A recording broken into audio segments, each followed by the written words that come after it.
આ પ્રાચી મેડમ છે એ આપણને સ્પ્રિંગ એક્ઝોટિકા 3 પ્રોજેક્ટ વિશે વધુ માહિતી આપશે. Welcome Vipulbhai four coming here. આપણે પ્રાપ્તિ ગ્રુપ દ્વારા 17 જેટલી સાઇટ્સ ડિલિવર કર્યા પછી અત્યારે 2 સાઇટ્સ ઓનગોઈંગ છે. એક સ્પ્રિંગ્સ એક્ઝોટિકા 3 આપણું 5 BHK apartments and 5 bedroom 2 hall કિચનના ડુપ્લેક્સ પેન્ટ હાઉસીસ એન્ડ બીજું પણ આપણી વિલાની સાઇટ 5 BHKની અંડર કન્સ્ટ્રક્શન છે. બંને TP24B માં જ લોકેટેડ છે, જે 75 મીટરનો જે Bhayli to Sevasi ring road ongoing છે. ત્યાંથી ખાલી 200 મીટરનું જ એનું ડિસ્ટન્સ થાય છે. અને સ્પ્રિંગ્સ એક્ઝોટિકા 3માં અહીંયા જેવું મેં તમને કીધું કે આ ખાલી 20 ફેમિલીઝ માટે જ એલિવેટેડ છે. તો અહીંયા કેવું છે કે એક ફ્લોર ઉપર ખાલી 2 યુનિટ્સ છે and with a single tower 11 story. And અહીંયા જ્યારે કોઈ પણ હોમ પ્લાન કરી રહ્યું હોય તો ત્યારે બધાની ફર્સ્ટ પ્રાયોરિટી એ જ હોય છે કે વ્યૂમાં બ્લોકેજ ના આવવું જોઈએ, રાઈટ. તો જે ઈસ્ટ ડિરેક્શન છે આપણું, જ્યાંથી સનરાઈઝ થાય છે, તો ત્યાં આગળ વિલા ના પ્લોટ્સ એન્ડ આફ્ટર ધેટ 18 મીટરનો રસ્તો જઈ રહ્યો છે. તો view will be open from that side. And જે આપણો નોર્થ ડિરેક્શન છે ત્યાં પણ 30 મીટરનો રસ્તો પાસ ઓન થઈ રહ્યો છે. એન્ડ અગર હું વેસ્ટ ડિરેક્શન અને સાઉથની વાત કરું તો ત્યાં 4 જેટલી સાઇટ્સ વિલાની પેરેલલ ઓલરેડી ડેવલપ થઈ ચૂકી છે. તો વ્યૂ સનસેટ પોઈન્ટ ઓફ વ્યૂથી પણ લાઈફ ટાઈમ માટે ઓપન રહેશે. ઓકે, એટલે 4 આપણે લાઈફ ટાઈમ ક્લિયર મળશે. લાઈફ ટાઈમ ઓપન રહેશે અને એના લીધે જે નેચરલ સનલાઇટ છે એ થ્રુ આઉટ ધ ડે રહેશે ઘરમાં. યસ. અને અમેનિટીઝની અહીંયા વાત કરું તો જેવું આ 20 ફેમિલીઝ માટે જ એલિવેટેડ છે, તો આપણે હવે ગાર્ડન, લેન્ડસ્કેપ ગાર્ડન આપી રહ્યા છીએ. એન્ડ પર યુનિટ આપણે 3 જેટલી કારનું પાર્કિંગ આપી રહ્યા છે, અલોટેડ રહેશે બધાને. Yes. And CCTV surveillance, security cabin, પછી swimming pool, changing room and જે લોન્જ એરિયા છે એ પણ આપણે બેઝમેન્ટમાં આપેલો છે. ખૂબ જ સરસ માહિતી આપી madam, thank you. Most welcome Vipulbhai, my pleasure. Hello દોસ્તો, સ્વાગત છે તમારું પ્રોપર્ટી માસ્ટરમાં. આજે આપણે આવી ગયા છીએ વડોદરાના ભાયલી લોકેશનમાં. ત્યાં આવેલો છે પ્રાપ્તિ ગ્રુપનો સ્પ્રિંગ એક્ઝોટિકા 3 નામનો લક્ઝુરિયસ અપાર્ટમેન્ટનો પ્રોજેક્ટ, જે આજે આપણે અંદર જઈને એક્સપ્લોર કરવાના છે. આપણા પ્રોજેક્ટના લોકેશનની વાત કરું તો આપણો પ્રોજેક્ટ 75 મીટર રોડ પાસે TP24B માં આવેલો છે. TP24 છે ને વડોદરાનો પોર્સ અંડર ડેવલપમેન્ટ એરિયા છે. આ છે આપણો પ્રોજેક્ટ, જે 11 સ્ટોરી અપાર્ટમેન્ટ હાઈ રાઇઝનો પ્રોજેક્ટ છે ને કમ્પ્લીટલી 20 લક્ઝુરિયસ ફેમિલી માટે ડિઝાઇન થયો છે. આમાં 18 5 BHK ના અપાર્ટમેન્ટ છે અને 2 પેન્ટ હાઉસ છે. ચાલો હું તમને અંદરથી બતાવું. એક ફ્લોર પર 2 જ ફ્લેટ છે અને પર્સનલ સર્વન્ટ ક્વાર્ટર પર તમને મળવાનું છે. આ છે આપણા અપાર્ટમેન્ટનો ફ્લોર એરિયા. તમે જો એક ફ્લોર પર 2 જ ફ્લેટ આપેલા છે ને A ટાઈપ ને B ટાઈપના ફ્લેટ છે, 4850 અને 4650. એટલે બંને અપાર્ટમેન્ટ વચ્ચે 200 સ્ક્વેર ફીટનું અંતર છે. ને જો તમને તમારા સર્વન્ટ ક્વાર્ટર પણ મળે છે. સર્વન્ટ ક્વાર્ટર તમને હું છેલ્લે બતાવીશ. જો એક ફ્લેટ અહીંયા આવે છે તમારો ટાઈપ B ફ્લેટ છે ને ટાઈપ A ફ્લેટ છે. આ એટલે તમારી પૂરેપૂરી પ્રાઇવેસી પણ પૂરેપૂરી મેન્ટેન રહે છે. ચાલો તમને આવું સેમ્પલ હાઉસ બતાવું.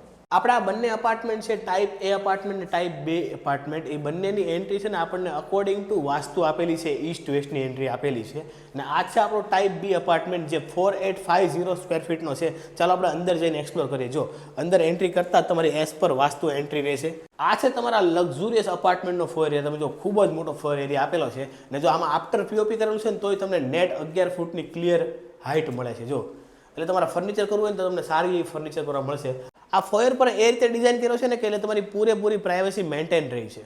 ચાલો હવે તમને હું લિવિંગ એરિયા તરફ લઈ જાઉં છું. આવો, આ છે તમારો સુપર લક્ઝરીસ લિવિંગ એરિયા, જે 16 બાય 32નો આપેલો છે. જો આ સેપરેટ લિવિંગ એરિયા ડિઝાઇન કર્યો છે અને એમની આગળ જ આવો, જો આ એક લિવિંગ એરિયા છે, એની બાજુમાં ડાઇનિંગ એરિયા આપેલો છે. જો તમારે નીડ હોય કે તમારે ઓપન રાખવો છે લિવિંગ એરિયા, તો બી તમે રાખી શકો છો. પાર્ટીશન ના કરવું હોય તો બી, એ તો કસ્ટમરની નીડ પ્રમાણે. આ એક સેમ્પલ હાઉસ છે. હવે ચાલો હું તમને આનો ડેક એરિયા બતાવું છું. આપણો આ અપાર્ટમેન્ટ એ રીતે ડિઝાઇન કર્યો છે ને કે તમને નેચરલ લાઇટની છે ને કશે કમી જ નહીં લાગે. લિવિંગ એરિયાથી પણ તમે બાલ્કની એક્સેસ કરી શકો છો. આવો તમને બાલ્કની બતાવું છું. બાલ્કની આપણને 32 બાય 7ની આપેલી છે. જો આ રીતે તમારે બી એક સિટિંગ એરિયા સેટ કરો તો બી કરી શકો છો. અહીંયા જો આ રીતે તમારા ગાર્ડનના શોખીન હોય, તમારે ગાર્ડન ડેવલપ કરવું હોય તો બી તમે કરી શકો છો. ખૂબ જ મોટી બાલ્કની આપેલી છે. ને તમે ઝૂલાના શોખીન હો ને તો તમે ઝૂલો પણ સેટ કરી શકો છો. તો પણ જો ખાસ એવી જગ્યા રહેશે. એટલે આ બાલ્કનીનો તમારે જે રીતે યુઝ કરવો હોય ને મલ્ટીપર્પઝ રીતે તો બી તમે કરી શકો છો. ને જો એક્ઝેક્ટ સામે આપણને જો આ કોમન ગાર્ડન આપેલું છે આપણે સોસાયટીનું, 20 જ અપાર્ટમેન્ટ છે તો પણ આપણને ખૂબ જ મોટું ગાર્ડન આપ્યું છે. આ છે આપણો ડાઇનિંગ એરિયા. ડાઇનિંગ એરિયા પણ એ રીતે ડિઝાઇન કર્યો છે ને કે ઈસ્ટ ફેસિંગ આપેલો છે આપણને ઓપન. એટલે કેવું સવારના સમયમાં તમે બ્રેકફાસ્ટ કરતા હોય ને તો સનરાઈઝ અને તમે એની પણ મજા માણી શકો છો. જો આખો ઓપન આપેલો છે અને એની એક્ઝેક્ટ સામે આપણને કિચન સ્પેસ આપેલી છે. એ બી તમને બતાવું. જો આ છે તમારું આઇલેન્ડ કિચન અહીંયા બી તમારે બ્રેકફાસ્ટ વગેરે કરવો હોય તો બી તમે કરી શકો છો. આવો, આ છે આપણું કિચન. જો ખૂબ જ મોટો કિચન એરિયા આપેલો છે આપણને. જો અહીંયા જો ચીમની આપેલી છે, ડ્રોવર બનાવેલા છે, એની એક્ઝેક્ટ સામે આપણને અહીંયા પણ પ્લેટફોર્મ આપેલો છે. ને જો આ રીતે ડબલ ડોરનું ફ્રીજ પણ સેટ કર્યું છે. તો પણ જો ગૃહિણીને તો બોસ અહીંયા મજા જ આવી જવાની છે. ને ગૃહિણી માટે જો સ્ટોર એરિયા પણ આપેલો છે અહીંયા. આ છે આપણો વોશ એરિયા. તમે જો વોશ એરિયા પણ આપણને ખૂબ જ મોટો આપેલો છે ઇલેક્ટ્રિક ફિટિંગની સાથે. ચાલો હવે તમને હું છે ને આપણા બેડરૂમ બતાવું છું 5x5. આ છે આપણો ફર્સ્ટ બેડરૂમ જે એન્ટરટેનમેન્ટ ઝોન તરીકે યુઝ કર્યો છે આ લોકોએ. આવો બતાવું. જો અહીંયા છે ને તમે મૂવી થિયેટરની મજા માણી શકો છો, અથવા તમારે મલ્ટીપર્પઝ રૂમ તરીકે યુઝ કરવો હોય એવો તમે કરી શકો. જો સિટિંગ એરિયા સેટ કર્યો છે, સેન્ટર ટેબલ મૂકેલું છે, અહીંયા ટીવી મૂકેલું છે, ને એક વિન્ડો આપેલી છે, ને 2 ફીટની સ્ટેન્ડિંગ બાલ્કની પણ આપેલી છે. જો 11x15 નો આપણને આપેલો છે આ ફર્સ્ટ બેડરૂમ. આ છે આપણો સેકન્ડ બેડરૂમ જે માસ્ટર આપેલો છે 11x15 નો છે. આવો તમને બતાવું. જો ફૂલ્લી હાઇટેડ છે. જો કિંગ સાઇઝ બેડ મૂકેલો છે, વુડન થીમમાં ડિઝાઇન કર્યો છે, વુડન એન્ડ વ્હાઇટ થીમમાં. ખૂબ જ પ્રીમિયમ લાગે છે. બેડની એક્ઝેક્ટ સામે જો આ ટીવી યુનિટ સેટ કર્યું છે, એટલે તમે બેડથી ટીવી પણ એન્જોય કરી શકો છો. સ્પેસ જો તમે એક વિન્ડો આપેલી છે, ને વિન્ડોથી આપણે જો 2 ફીટની સ્ટેન્ડિંગ બાલ્કની પણ જોઈ શકીએ છીએ. નાના વોર્ડરોબ એરિયા તમને બતાવું છું. આવો જો અહીંયા આપણને વોર્ડરોબ એરિયા આપેલા છે, ફૂલ્લી હાઇટેડ છે. જો ગ્રેઇશ થીમમાં ડેવલપ કર્યા છે, જે ખૂબ જ પ્રીમિયમ લાગે છે. જો બેડ મૂકેલો છે, વોર્ડરોબ બનાવેલા છે, ટીવી યુનિટ છે, તો પણ આપણે જો બેડરૂમમાં કેટલી જગ્યા રહી છે. અને આ છે આપણું અટેચ વેસ્ટર્ન ટોયલેટ, એ બી તમને બતાવું છું. આવો અટેચ વેસ્ટર્ન ટોયલેટ તમે જો બેઝિંગ એરિયા આપેલો છે, કબોર્ડ એરિયા છે, અને આ છે તમારો શાવર એરિયા. સેકન્ડ માસ્ટર બેડરૂમની આગળ જ જો આપણને અહીંયા પાવડર વોશરૂમ આપેલું છે.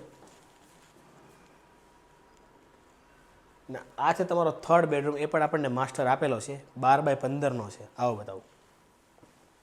જો અંદર એન્ટ્રી કરો છો તો અહીંયા બી તમારો બેડ આવેલો. જો બેડની પ્લેસમેન્ટ કરેલી છે. જો બંને સાઈડ ડ્રોવર મૂકેલા છે, લાઇટિંગ કરેલું છે. જગ્યા જુઓ તમે, વિન્ડો આપેલી છે, બાલ્કની આપેલી છે, આપણને 2 ફીટ સ્ટેન્ડિંગ બાલ્કની આપેલી છે. અને અહીંયા પણ આપણને ટીવી યુનિટ સેટ કર્યું છે. તો પણ જો ખાસ એવી જગ્યા રહી છે. નાના વોર્ડરોબ પણ આપેલા છે સામે. જો વોર્ડરોબ એરિયા બનાવેલા છે ફૂલ્લી હાઇટેડ, તો પણ બેડરૂમમાં ખાસ એવી જગ્યા રહી છે. હવે ચાલો તમને આનું અટેચ વેસ્ટર્ન ટોયલેટ બતાવું છું. આ છે આપણું અટેચ વેસ્ટર્ન ટોયલેટ, એ આખું ગ્રેજ થીમમાં ડેવલપ કર્યું છે. આ છે આપણા માસ્ટર બેડરૂમનું attach western toilet, walking closet એરિયાની સાથે આપેલું છે. બેઝિંગ એરિયા છે, આ કપબોર્ડ એરિયા છે, શાવર એરિયા આપેલો છે, અને આ છે તમારો વોકિંગ ક્લોઝેટ એરિયા. ચાલો આપણા ફોર્થ બેડરૂમ તરફ જઈએ, જે આપણને માસ્ટર આપેલો છે. બેડરૂમની અંદર એન્ટ્રી કરતાં તમે જો ફોયર એરિયા છે, આ છે તમારો વોર્ડરોબ એરિયા ફૂલ્લી હાઇટેડ, ને અહીંયા જ આપણને અટેચ વેસ્ટર્ન ટોયલેટ આપેલું છે, ડ્રાય ને વેટના કન્સેપ્ટની સાથે. તમે જુઓ, જો આપણને છે ને અટેચ વેસ્ટર્ન ટોયલેટ ને વોર્ડરોબ આપણને સેપરેટ આપેલા છે, એટલે બેડરૂમ છે ને આપણને આખો ઓપન મળશે, એટલે પૂરી જગ્યા તમને યુટિલાઇઝ કરવા મળશે. જો કિંગ સાઇઝ બેડ મૂકેલો છે, બંને સાઈડ આનો ટેબલ મૂકેલા છે. જો તો પણ જગ્યા જુઓ તમે, જો આ રીતે વોલ ડિઝાઇન કરેલી છે, ફૂલ્લી હાઇટેડ છે. અહીંયા તમે તમારું ટીવી યુનિટ સેટ કરી શકો છો, એટલે બેડથી તમે ટીવી પણ એન્જોય કરી શકો છો. અને જો આમાં એક અલગ કન્સેપ્ટ આપેલો છે, આવી રીતે તમારે બી જો કોમ્પ્યુટર ટેબલ અથવા સ્ટડી ટેબલ મૂકવું હોય તો બી તમે મૂકી શકો છો. તો પણ જગ્યા જુઓ. અને આમાં પણ આપણને બે વિન્ડો આપેલી છે, એ બી તમને બતાવું છું. જો આપણો વિન્ડો છે, 2 ફીટની સ્ટેન્ડિંગ બાલ્કનીની સાથે એલ શેપ બાલ્કની આપેલી છે આપણને. અહીંયા પણ આપણને એક વિન્ડો આપેલી છે, 2 ફીટની સ્ટેન્ડિંગ બાલ્કની કનેક્ટ છે. તો જો ચાલો હવે તમને છે ને આપણો 5મો બેડરૂમ બતાવું છું. આપણા અપાર્ટમેન્ટમાં છે ને 4 બેડરૂમ આપણને માસ્ટર આપેલા છે, તો પણ આપણને એક પાવડર વોશરૂમ આપેલું છે, એટલે ટોટલ 5 વોશરૂમ આપેલા છે આમાં. આવો 5મો બેડરૂમ જોઈએ. આ છે આપણો 5મો બેડરૂમ. આવો જો અંદર એન્ટ્રી કરતાં જ જો આમાં પણ બેડ મૂકેલો છે, કિંગ સાઇઝ બેડ છે. ને આખું છે ને ડિસન્ટ રીતે બતાવ્યું. જો વુડન થીમમાં બનાવ્યું છે, આખું પ્રીમિયમ લાગે છે. અને એક્ઝેક્ટ સામે ટીવી યુનિટ છે, ગ્રેજ થીમમાં જ બનાવેલા છે બધા બેડરૂમ, તો પણ આપણને ખૂબ જ પ્રીમિયમ લાગે છે. એટલે એવું છે કે તમે ક્યારેય પણ તમને જૂનું નહીં લાગે. જેવી પછી કસ્ટમરની જેવી નીડ હોય એવું તમે બનાવી શકો છો. જો આ વોલ મૂકેલું છે, લાઇટિંગ કરેલું છે, ખૂબ જ પ્રીમિયમ લાગે છે. અને ફૂલ્લી મોટો આપેલો છે આપણને આ બેડરૂમ. જો અહીંયા પણ આપણને 2 ફીટની સ્ટેન્ડિંગ બાલ્કની આપેલી છે, એટલે છે ને તમને બધા બેડરૂમમાં હવા ઉજાસ ને પ્રોપર વેન્ટિલેશન મળશે. એટલે તમને કશે કમી નહીં લાગે હવા ઉજાસની ને પ્રોપર વેન્ટિલેશનની. ને સ્પેસ મેનેજમેન્ટ પણ ખૂબ જ પ્રીમિયમ રીતે કરેલું છે. જો આ વોર્ડરોબ એરિયા છે, ફૂલ્લી હાઇટેડ છે વોર્ડરોબ એરિયા. તમે જુઓ હાઇટ ને વિથ, જો જો ખોલી છે ને તો પણ જો બેડમાં કેટલી જગ્યા રહી છે એટલે તમે ઇઝીલી વોકિંગ પણ કરી શકો છો. પૂરું પ્લાનિંગથી બનાવેલું છે અને અહીંયા જ આપણને અટેચ વેસ્ટર્ન ટોયલેટ આપેલું છે એ બી તમને બતાવું છું.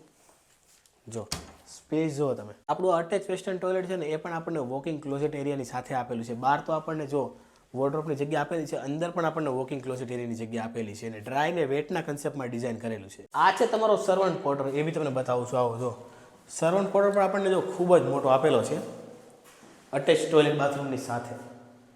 આ પ્રોજેક્ટની વધુ માહિતી માટે સ્ક્રીન પર નંબર આપેલો છે. જો તમે પણ 5 BHK લક્ઝુરિયસ અપાર્ટમેન્ટની શોધમાં હો ને વડોદરામાં, તો સ્ક્રીન પર નંબર આપ્યો છે તો આજે જ કોલ કરી લો.